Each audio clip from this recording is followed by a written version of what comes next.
To രജാസ് നമ്മുടെ അടുത്ത video ആണ് സ്റ്റാർട്ട്. നമ്മുടെ ഫസ്റ്റ് വൺ വരുന്ന ഇതാണ്. ഇത് കോട്ടൺ അക്കോബ ഇഷ്ടമില്ലാത്തൊരു കുറവായിരിക്കും എനിക്ക് തോന്നുന്നു. എല്ലാവരും തന്നെ ഫേവറേറ്റ് ഐറ്റം ആണ്.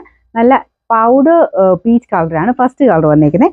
അതിൻ്റെ അകത്ത് ഫുൾ അക്കോബ ഇങ്ങനെ ലൈൻ പോലെയാണ് പോയിരിക്കുന്നത് കേട്ടോ. അതിൻ്റെ ഇടയ്ക്കൂടെ ചെറിയ ബ്രഷ് പെയിന്റ് ഡിസൈൻ ഉണ്ട്. താഴെ ഒരു ബോർഡർ കൊടുത്തിട്ടുണ്ട്. നല്ല നമുക്ക് കാണുമ്പോൾ തന്നെ നല്ല രസമുള്ളൊരു കളർ കോമ്പിനേഷൻ. ഞാൻ പറയാറുള്ളത് ഒരു മനസ്സമാനം കിട്ടുന്ന കളേഴ്സാണ്. ലൈറ്റ് ആയിട്ടുള്ള നല്ല ഷെയ്ഡ്സ് ആട്ടോ എല്ലാം. അപ്പോൾ ഇത് ഫസ്റ്റ് കളർ വരുന്നത് പൗഡർ പീച്ച് ആണ്. അപ്പോൾ ഇതിൻ്റെ അതേ കോമ്പിനേഷൻ അതുപോലെ തന്നെ ദുപ്പട്ടയിലും സെയിം തന്നെ കൊടുത്തിട്ടുണ്ട്. നല്ല ഫാബ്രിക് ആട്ടോ, ലൈറ്റ് വെയിറ്റ് ആട്ടോ, നല്ല കോട്ടൺ മെറ്റീരിയലാണ്. ഇത് സ്റ്റാർച്ച് മുക്കി വേണ്ടവർക്ക് അങ്ങനെ ഉപയോഗിക്കാം. ടോപ്പിന്റെ ഫ്രണ്ട് കംപ്ലീറ്റ് ആയിട്ട് ഇതുപോലെ കൊടുത്തേക്കുന്നത് കേട്ടോ. ലൈൻ പോലെ താഴത്തോട്ടാണ് വന്നിരിക്കുന്നത്. ബാക്ക് സൈഡ് പ്ലെയിൻ ആണ്. Same fabric. ബോട്ടം സെയിം തന്നെയാണ് കേട്ടോ. നല്ല സോഫ്റ്റ് കോട്ടൺ മെറ്റീരിയലാണ്.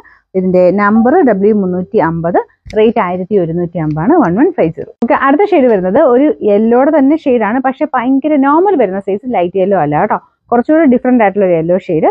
എന്താ പറയുക, ഇങ്ങനെയും എവിടെയൊന്നും നോക്കുമ്പോൾ എവിടെയും ഒരു ഓറഞ്ച് കളർ കയറി വരുന്നുണ്ട്. ഓറഞ്ച് അല്ല കേട്ടോ, യെല്ലോ തന്നെ. പക്ഷെ സാധാരണ വരുന്ന യെല്ലോക്കാളും കുറച്ച് ഡിഫറെന്റ് ആയിട്ടുള്ള യെല്ലോ ആണ്. അപ്പോൾ ഇന്നത്തെ കുറച്ചുകൂടെ വ്യത്യാസത്തിലാണ് കാണിക്കുന്നത്. അതുകൊണ്ടാണ് ഞാൻ എടുത്ത് പറഞ്ഞ്. ബാക്കി ഫുൾ ഇങ്ങനെ അക്കോബ ഡിസൈൻ കൊടുത്തിട്ടുണ്ട്. എന്തായാലും യെല്ലോ കളർ ഇഷ്ടമുള്ളവർക്ക് എന്തായാലും ഇഷ്ടപ്പെടും. നമുക്ക് ആ ഒരു കളർ ചാർട്ട് വെച്ച് നോക്കുമ്പോൾ നല്ല കളറാണ്. കളർ നിങ്ങൾ കാണുന്നതുകൊണ്ട് ചെറിയ വേരിയേഷൻ ഉണ്ടെന്ന് കേട്ടോ ഞാൻ ഉദ്ദേശിച്ചത്. ഇതിന്റെ ബാക്ക് സൈഡ് പ്ലെയിൻ ആണ്. ഫ്രണ്ട് കംപ്ലീറ്റ് ആയിട്ട് അക്കോബ ഡിസൈൻ കൊടുത്തിട്ടുണ്ട്. ബ്രഷ് പെയിന്റും ഉണ്ട്. ദുപ്പട്ടയിലും ബ്രഷ് പെയിന്റ് കൊടുത്തിട്ടുണ്ട്. Number W352, rate 1250. ഇതിന്റെ നാലാമത്തെ ഷെയ്ഡ് നല്ല ലൈറ്റ് ബ്ലൂ കളർ. ഇത് മട്ടിപൊളി കളറാട്ടോ, നല്ല രസമുണ്ട് കാണാൻ. ഇതിൻ്റെ അകത്തും സെയിം തന്നെ ബ്രഷ് പെയിന്റ് എല്ലാത്തിനും ഒരേപോലെ തന്നെ കൊടുത്തേക്കുന്നത്. ഓരോ കളർ കോമ്പിനേഷൻ അനുസരിച്ച് ഈ ഒരു ബ്രഷ് പെയിന്റ് കളർ ചിലപ്പം ആ ഒരു ഫ്ലവറിന്റെ കളർ ചിലപ്പോൾ മാറുമായിരിക്കും.